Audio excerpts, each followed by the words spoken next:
রূপকথার শুরু অচেনা দুটি পথ। এক ছিল নদীঘেরা এক শান্ত শহর। সেই শহরে নীলিমা নামের এক মেয়ে থাকত, যার চোখে ছিল মেঘের নীল আর মনে ছিল একরাশ স্বপ্ন। সে ছবি আঁকত, কিন্তু তার ক্যানভাসে একটা রঙের বড় অভাব ছিল, যে রঙটাকে মানুষ পূর্ণতা বলে। ঠিক একই শহরে বাস করত অয়ন। অয়ন ছিল একটু চুপচাপ, একাকী। সে শব্দ নিয়ে খেলত, কবিতা লিখত। তার ডায়েরির পাতাগুলো ছিল শব্দে ঠাসা, কিন্তু সেই শব্দগুলোর কোনো নির্দিষ্ট ঠিকানা ছিল না। তারা দুজনেই একই শহরের বাসিন্দা হয়েও একে অপরের কাছে ছিল সম্পূর্ণ অচেনা। প্রথম দেখা, বৃষ্টির ছোঁয়া। সেদিন সকাল থেকেই আকাশ মেঘলা ছিল। বিকেলে নামল তুমুল বৃষ্টি। নীলিমা একটা পুরনো বইয়ের দোকানের বারান্দায় আশ্রয় নিল। তার হাতে ছিল একটা ভাঙা ছাতা আর আঁকার খাতা।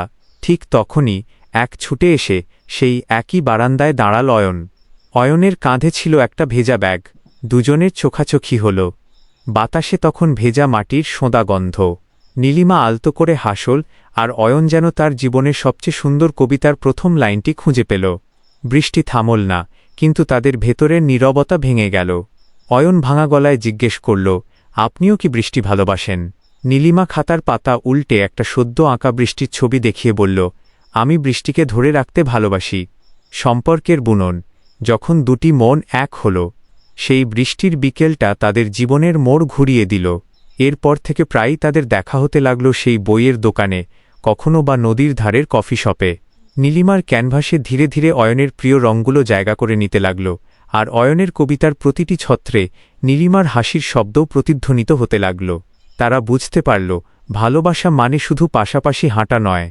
ভালোবাসা মানে একে অপরের নীরবতা বুঝতে পারা। অয়ন যখন বিষণ্ণ থাকত, নীলিমা কোনো কথা না বলে তার হাতটা শক্ত করে ধরে রাখত।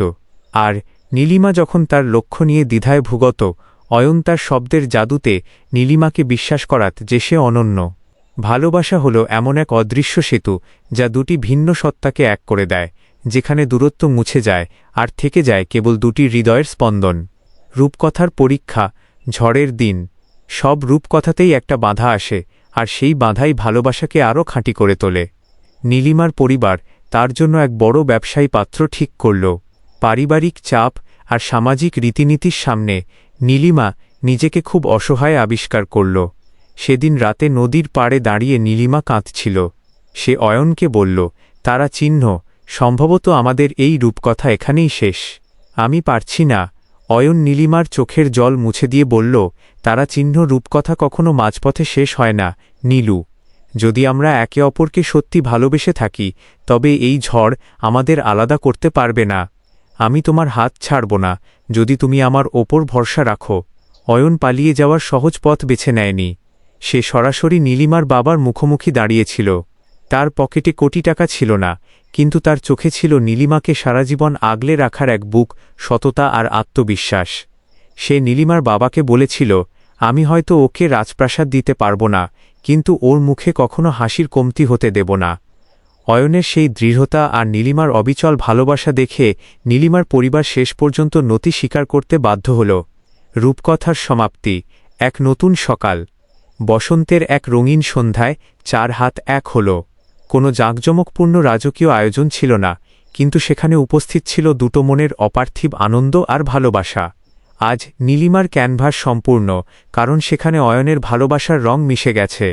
আর অয়নের ডায়েরির শেষ পাতায় লেখা হয়েছে এক চিরন্তন কবিতা, যার নাম নীলিমা।